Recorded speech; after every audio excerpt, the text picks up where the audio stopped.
Son las 8:40. Damos la bienvenida al licenciado Cristian Zurita, destacado periodista de investigación. Cristian, muy buenos días. Quisiéramos hablar el día de hoy sobre la situación en la que termina Ecuador en materia institucional, en materia de justicia en particular. Pero iniciemos con este caso descrito en la introducción, una captura del Estado y narcocriminalidad transnacional que produce secuelas hasta el día de hoy. ¿Y por qué el letargo para tratar estos casos? Gustavo, buenos días, gracias por este espacio. Bueno, he escuchado con atención la narrativa y la línea de tiempo que han marcado sobre el caso León de Troya, que en retrospectiva deja evidencia la gravedad de lo que significa la cooptación del sistema judicial y de la política ecuatoriana.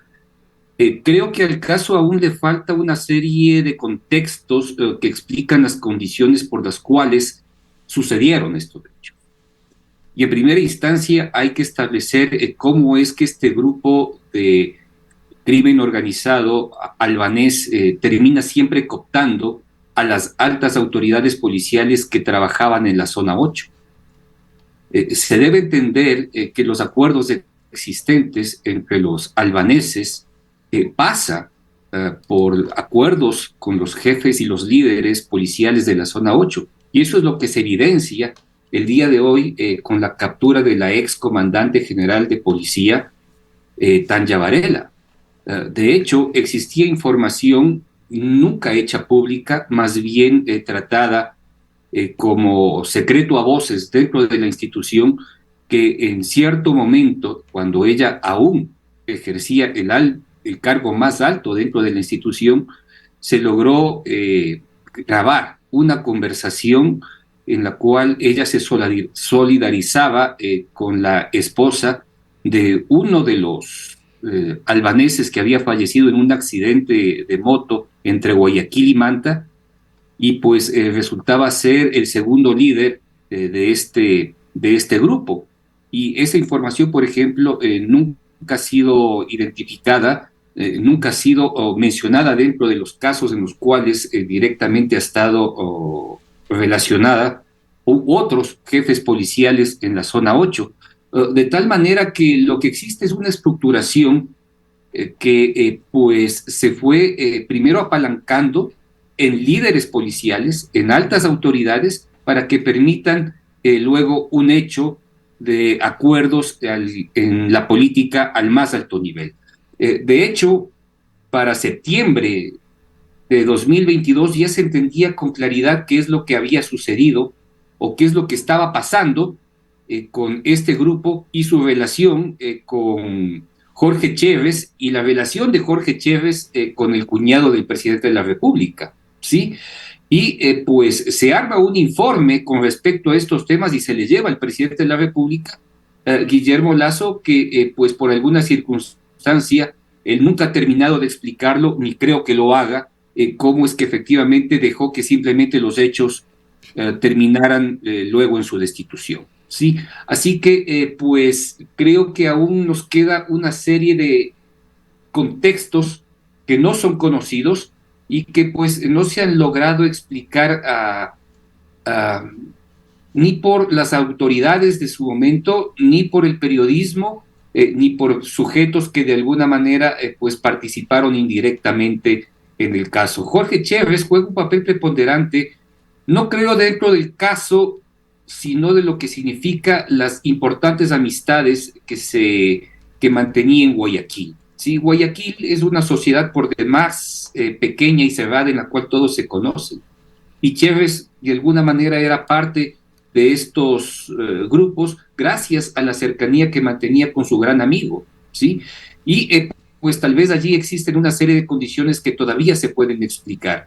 Las sentencias, ¿sí?, sobre todo relacionadas a, al cuñado del presidente, pues dejan evidencia de la gravedad y la magnitud en lo que los grupos de delincuencia organizada pueden permear a la sociedad, a los grupos corporativos que trabajan legalmente, pero sobre todo la influencia que puede existir por parte de las instituciones policiales para que este tipo de hechos se dan. Y otro, ¿sí? La falta de un protocolo claro de investigación a mandatarios que nunca ha sido aclarado dentro de este tema.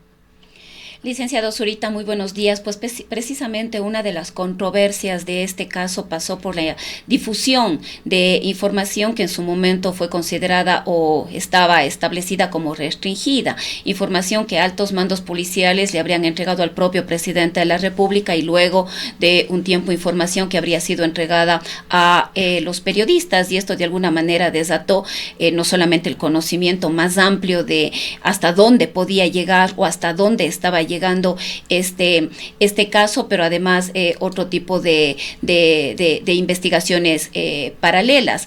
Ahora tenemos 3 personas detenidas más, entre ellos la propia comandante en su momento, Tania Varela, pero como todos los casos aquí en este país, se siguen alargando, se siguen postergando, y a la final extraoficialmente se conoce hasta dónde llegan estos tentáculos, pero no hay investigaciones abiertas, directas para estos presuntos responsables, e incluso responsabilidades de carácter y de orden político.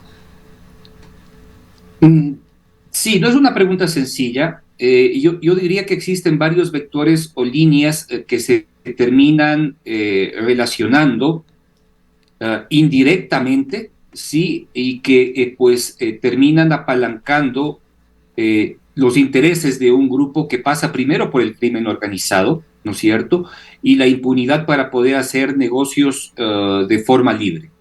El segundo, con los recursos económicos que se generan, tener las capacidades para tener económicamente empresas con músculo financiero que permitan contratar con el Estado, ¿sí?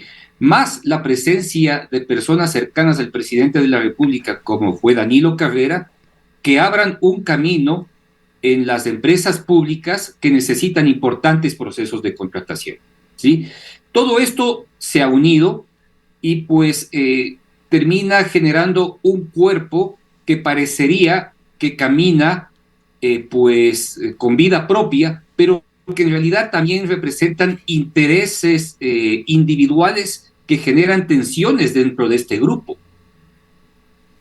Y eso es lo que, por la magnitud y complejidad y la forma gigantesca como se operaba, deja en evidencia qué es lo que sucedió. Ahora, ¿cuáles son los antecedentes, Rosana? Y esto es muy importante analizarlo, ¿sí? Este caso se empieza a investigar cuando el presidente Guillermo Lasso es aún candidato a la presidencia de la República. Y esto es muy importante. ¿Por qué se empieza a investigar un caso cuando un candidato ¿sí? Está aplicando o puede ser efectivamente escogido como presidente de la República? ¿Sí? Esto es algo que la policía tiene que efectivamente responder. Y esto es algo que se tiene que constituir en el futuro en un protocolo de acción para saber cómo la policía actúa con este tipo de casos. Ahora entendemos que existe un proceso por difusión de información restringida en el cual directamente está involucrada la ex comandante general de policía, pero la gran pregunta es ¿por qué se inicia a investigar ¿sí? a un candidato a la presidencia de la República cuando aún no ha llegado? Y esto lo que identifica es que existe una condición por demás discrecional de grupos policiales sí que se creen con la autoridad de iniciar procesos investigativos y llegar a soluciones en el futuro que terminan no construyendo un camino claro hacia la justicia, sino de filtraciones que terminan desestabilizando las condiciones democráticas. Y eso es muy, muy importante, porque seguramente existen grupos policiales que lo están haciendo con todos. No pensemos en este momento las condiciones de realidad y de responsabilidad política y penal que existen sobre los protagonistas, sino la capacidad que tienen grupos policiales de iniciar investigaciones de forma discrecional para en su momento tratar de encontrar apalancamientos políticos que les permitan seguir operando a favor de acuerdos de extorsión que existen internamente, ¿sí? Y que muchos gobernantes se han visto pues esquinados y actuar bajo las condiciones de información que impiden pues o se ven totalmente extorsionados o se ven prácticamente secuestrados por estos grupos que tienen información gracias a las investigaciones que realizan. Esto no es nuevo. Lo que usted comenta, Cristian, es una acción, podríamos calificarla de perversa, de la institución policial para generarse influencias sobre los potenciales gobernantes.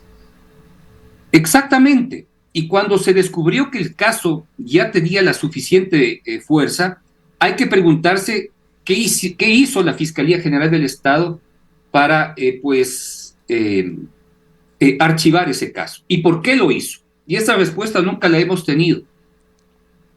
Y ahora, hay que preguntarse el silencio que tuvo el presidente de la República, ¿sí? Que a pesar de conocer el caso, pues simplemente no hizo nada. Es decir, yo estoy seguro que el presidente Guillermo Lasso, pues simplemente dejó de actuar. En su momento trató de parar el caso y cuando no pudo, simplemente dejó que los acontecimientos avancen. Claro. Y eso lo conoció el presidente de la República en el mes de octubre, ¿sí? En el mes de octubre de 2022, cuando el informe, ¿sí?, del caso León de Troya ya estaba armado e identificaba las relaciones empresariales que existían entre Dritan Gipta y Rubén Chévez. Y lo que se trataba de identificar era la presencia de Danilo Carrera dentro de esta estructura, ¿sí?, que a la final él ha sido sentenciado. Pero esto lo conoció el presidente de primera mano, ¿sí? Y esto se lo explicó Fernando Villavicencio de forma muy detallada en una reunión muy tensa y muy dura que mantuvieron los dos y prácticamente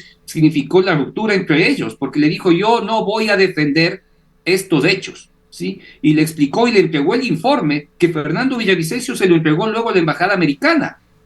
Así está ya todo este tema, cuando ya estaba el informe. Ahora, casi. Políticamente, Cristian, esto devino en la muerte cruzada, que fue visto ya con la perspectiva que nos dan todos estos hechos como una evasión de un juicio político en el cual podía salir efectivamente todo a la luz. Se vio entre la espada y la pared el presidente Lasso para generar la muerte cruzada. Pero lo cierto y uno de los aspectos más graves de estos casos, me refiero a León de Troya, encuentro, es esa infiltración de una mafia o de las mafias en las más altas esferas del poder político, que han generado este debilitamiento crónico institucional en el país, que hoy se evidencia aún con la cooptación de la justicia, que aparentemente sigue, pues no podemos entender, por ejemplo, por qué Hernán Luque Lecaro, quien presidía EMCO, la Dirección de las Empresas Públicas Ecuatorianas, por delegación directa del Ejecutivo, tras haber sido capturado en la Argentina, no puede ser extraditado a Ecuador aún. Son condiciones propias de la justicia ecuatoriana, en la cual vemos que siempre han existido dificultades para generar procesos de extradición en ciertas personas o grupos que logran encontrar los apalancamientos económicos, políticos y legales fuera del país. Ha sucedido. Otros no han tenido la misma suerte por ciertas condiciones especiales, pero el caso de Luque Lecaro es justamente ese, y no es nuevo en el Ecuador, ¿sí? Ahora, lo que solicitamos es que justamente existan como los caminos eficientes para que estos temas efectivamente logren concretarse y que estas personas pues paguen por los abusos legales y penales que cometieron en su momento. Pero esto, ¿sí?, un hecho de esta categoría, específicamente con el caso Luque Lecaro, no termina de constituir como el camino final para entender o juzgar el caso, ¿sí? Para entender y juzgar el caso deben comprenderse muchos hechos que simplemente no son contextualizados dentro de la historia, porque es uno de los más complejos y tal vez identifique lo que signifique la maduración de los grupos de delincuencia organizada, ¿sí?, en la cuna de la política, porque se encuentra al más alto nivel, ¿sí?, y ocupa espacios financieros y económicos en la estructura mayor del país. O sea, se encuentra atravesado por lo que significa el cuñado de un presidente de la República, ¿sí?, el amparo que le puede dar el nombre de haber sido el dueño del banco, o más de los más importantes que se tiene en el país, y pues gozar con enormes amistades que de alguna manera han sido identificadas, pero que tampoco se entiende cuál es su real participación, ¿sí? Así que pasa por allí, y luego la consolidación de los negocios que ya se venían forjando desde 2016 con fuerza, ¿sí? Ya se entiende que existía una condición de corrupción al interior de ENCO, en lo que significa la entrega de contratos, sea repuestos, sea equipos, sea servicios, sea mantenimiento, en lo que significa centrales eléctricas, sean de generación térmica o sea de generación hídrica. Y eso se cooptó a partir de 2016, con estos grupos que luego terminan identificados, caminando conjuntamente, ¿sí? Corrupción y crimen organizado relacionado al narcotráfico, ¿sí? Lo que hemos observado es que los dos grupos funcionan conjuntamente de acuerdo a sus intereses. Dritan Yikta logró constituir aproximadamente 12 empresas con Rubén Chévez, y estas pues tenían un sistema de agroproducción en el ámbito agrícola, donde les servía de canasta y de fantasías y fantasmas para efectivamente realizar sus operaciones, y en el otro lado pues podían tener las capacidades de lavar el dinero en proyectos de servicios relacionados con el Estado. ¿Cuán cerca se encontraban todos estos grupos? No necesariamente tenían amistad, pero compartían un camino de sociedad en lo que significaba sus intereses, sin que ambos tengan que encontrarse, ¿sí?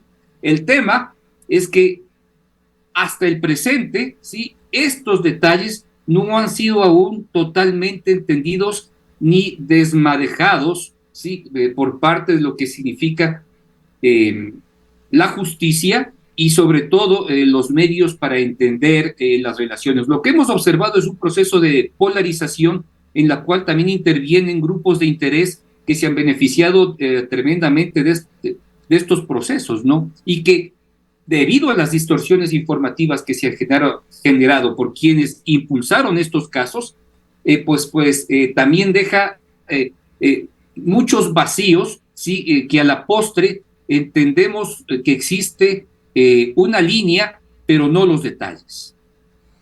¿Qué lectura tuvo para usted el asesinato de Rubén Chévez, intermediario entre las mafias y el poder político? ¿Cómo influyó en la investigación y en la posibilidad de esclarecer vínculos políticos?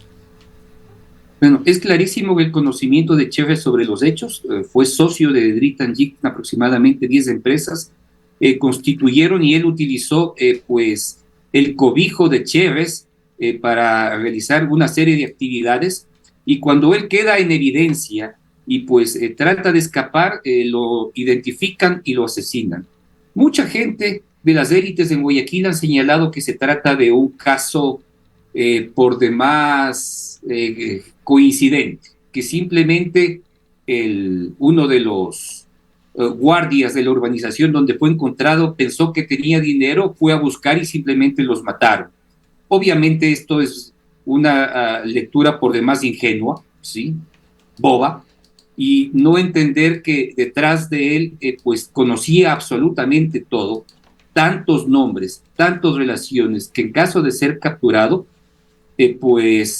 hubiese tenido la posibilidad de contar con detalle cómo es que se dieron los hechos. Desde que el momento en que esto fue dado a conocer públicamente, la vida de Chévez obviamente tenía un precio que efectivamente terminó pagando de una forma altísima, porque obviamente él no fue el único asesinado. Existen unos colaterales de personas inocentes que no valían la pena cometerlos, pero las circunstancias marcan eso, y hemos visto que en estos crímenes relacionados no solo a los hechos delictivos, sino a la política, porque no se puede negar que ese crimen está ligado a la política, terminaron de cerrar o evitar los conocimientos más profundos de hasta dónde llegan estas redes.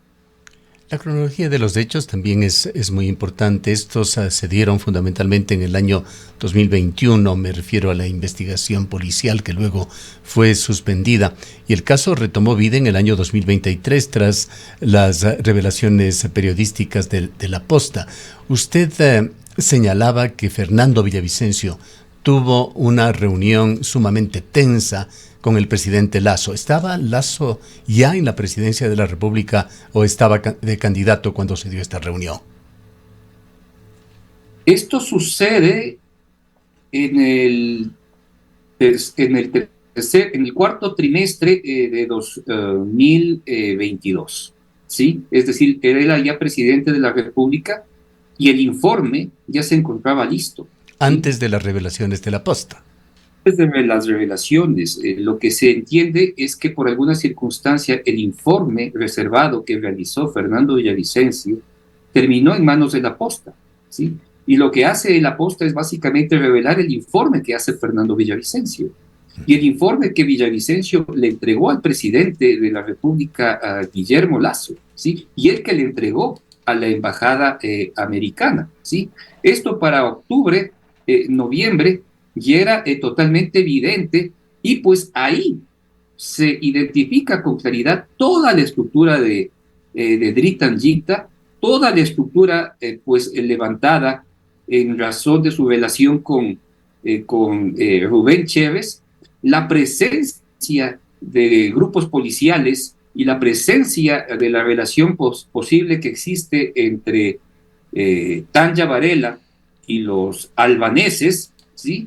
Que simplemente ya dentro del proceso se fue desvaneciendo. Y lo que se conocía pues era con su posible presencia de Tanya Varela con el nombre de la madrina, que siempre hicieron una serie de referencias que nunca terminó de ser suficientemente clara, ¿no? Y es en esa reunión donde efectivamente se genera un quiebre y una fracción de apoyo de Villavicencio al presidente Guillermo Lasso. Se termina en una ruptura, yo conozco de primera mano que fue una reunión durísima, fuertísima, se dijeron absolutamente de todo, ¿sí?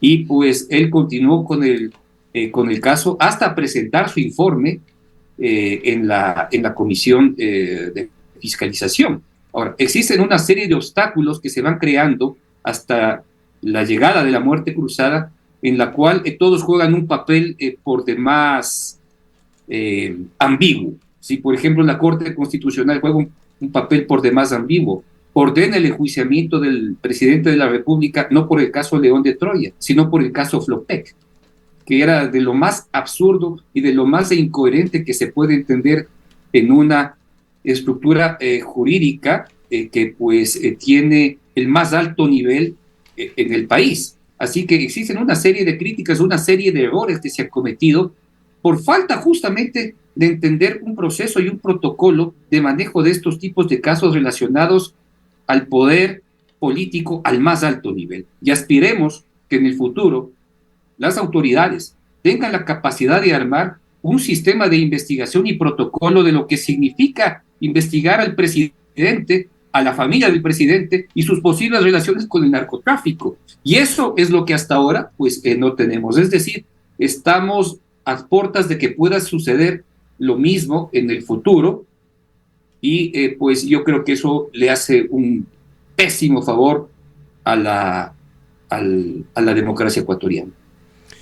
Desde el principio hasta el final, aunque es un caso que no termina, pero hasta estos días, en este caso, aparece Tanya Varela, la madrina, como usted lo ha señalado, que es era su alias, quien brindaba protección logística y seguridad. Además se encargó de minimizar los hechos, fue parte de esa suspensión que ordenó la Fiscalía con ese sabotaje en las investigaciones y finalmente el archivo del informe León de Troya en el 2021, que no se trató de un error procedimental, sino un acto deliberado de obstrucción. Y está por otra parte también la captura de la inteligencia. Hay denuncias por allí de que internamente en la policía, entre uno y otro policías intentaban sobornar a compañeros con sobornos del orden de $100,000 en efectivo y cosas por el estilo. El tema o la pregunta que quisiera hacerle, volviendo a la actualidad, a estos días, ¿cómo se entiende la resurrección del caso con el apresamiento de los jefes policiales, incluyendo Tania Varela? Bueno, es importante y hay que hablar justamente de esto porque todos estos conflictos y enfrentamientos internos que existen dentro de la policía terminan desembocando en esto, ¿sí? ¿Qué es lo que sucede a ese periodo? A este periodo, hay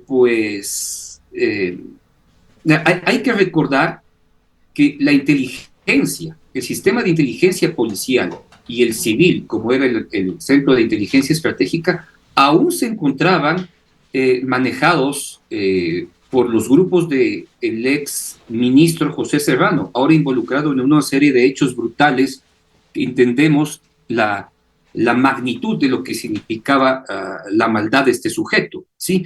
Pero justamente por desarmar aquellos grupos que lideraba o aún influenciaba y controlaba José Serrano, es que se arma desde la política un sistema de acabar con todos y todos se unen contra eso, pero no termina de identificar la policía y sobre todo las autoridades políticas de ese entonces que al combatir a estos supuestos enemigos no sabe quién tiene de aliado.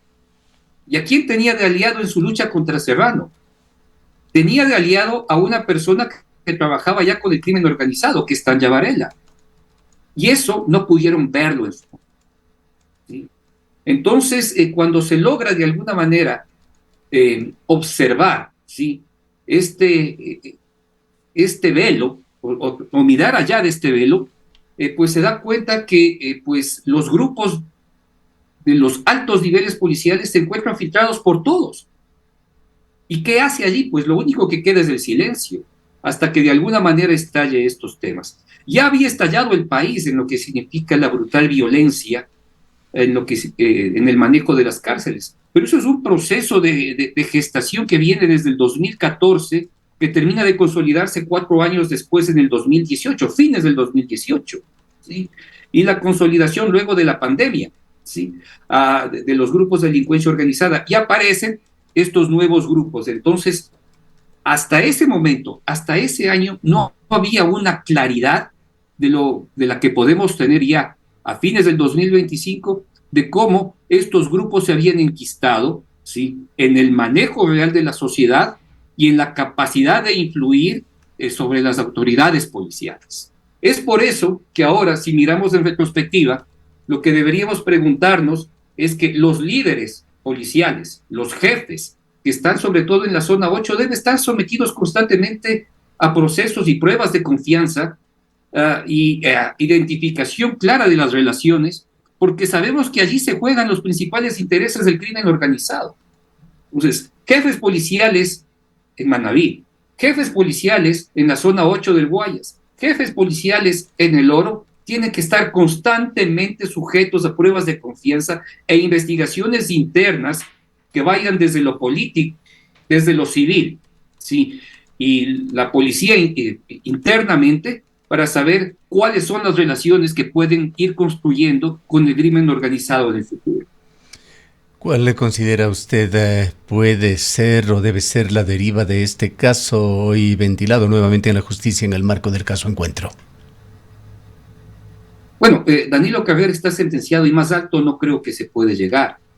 Yo estoy seguro que Danilo Carrera tenía la capacidad de operar independientemente sin que el presidente de la República conozca en su momento los hechos y pues a partir de allí se podría identificar qué otras relaciones construyeron los albaneses al punto que les permitan seguir operando con fuerza en el país independientemente de la capacidad de fuego que ellos tienen.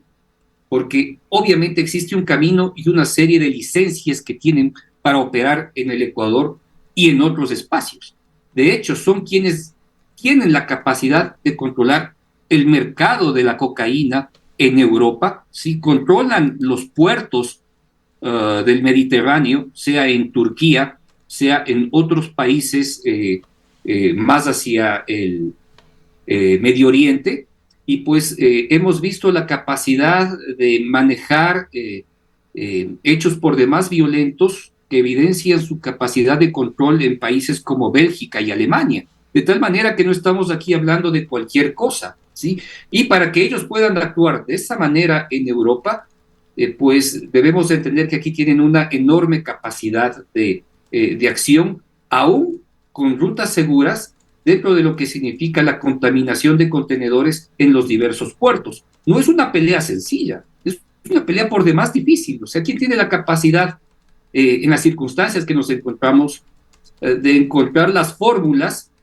para identificar en dónde se encuentra un contenedor contaminado en un espacio de 9, 10 hectáreas, ¿no es cierto?, llenas de contenedores de diverso tipo, de diversa índole? Así que la lucha todavía es por demás larga, y lo básicamente que debería realizar el gobierno del presidente Daniel Noboa, que además ahora es parte interesada, porque se ha identificado con claridad que buena parte de la cocaína sale a través de las bananas, de los contenedores con exportación de bananas, donde su familia y él están directamente relacionados. Así que él tiene que ser el primer interesado en encontrar y realizar acuerdos de cooperación con Europa, hacer un proceso claro de programación en lo que significa investigación, capacitación y recursos económicos con países como Bélgica, como Alemania, como Italia, como Francia, para luchar conjuntamente contra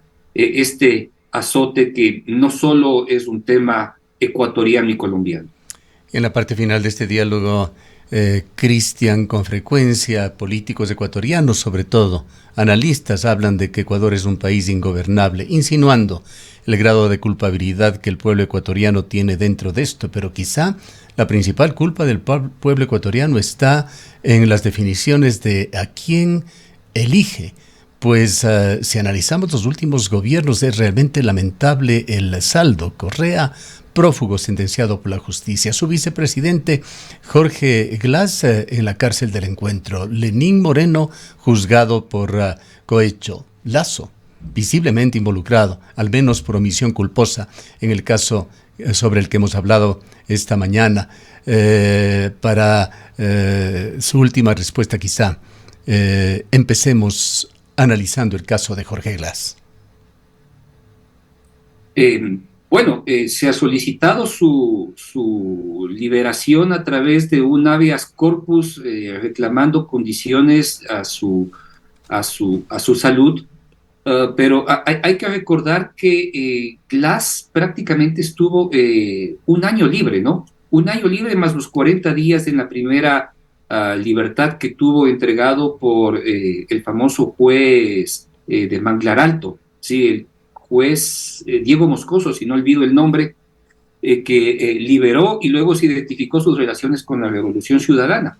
Y luego la libertad que le otorgó el juez Curipayo, que ahora hemos identificado cómo fue parte de toda la estrategia del crimen organizado para involucrarlo y nombrarlo como uno de estos jueces suicidas que puede efectivamente tomar cualquier decisión por $2,000-3,000, lo que identifica tristemente cómo se encuentra buena parte de la justicia cooptada, sea por miedo o sea por acuerdos económicos y sociedades con la justicia. Eso es gravísimo. De tal manera que si encontramos a estos niveles este tipo de relación con los grupos de delincuencia organizada, y encontramos un caso como el de Chévez y su relación con Danilo Carrera, dentro de este caso observamos que toda la gama, el espectro, el margen de lo que significa hacer política en el Ecuador se encuentra contaminado, ¿sí? No hemos observado dentro del plan Fénix que propone la lucha contra la delincuencia en el Ecuador una capacidad de constituir un sistema de protocolo de acción contra el crimen organizado por parte de la justicia primero, ¿sí? Y por parte de la política, de quienes efectivamente constituyen las decisiones del Ejecutivo.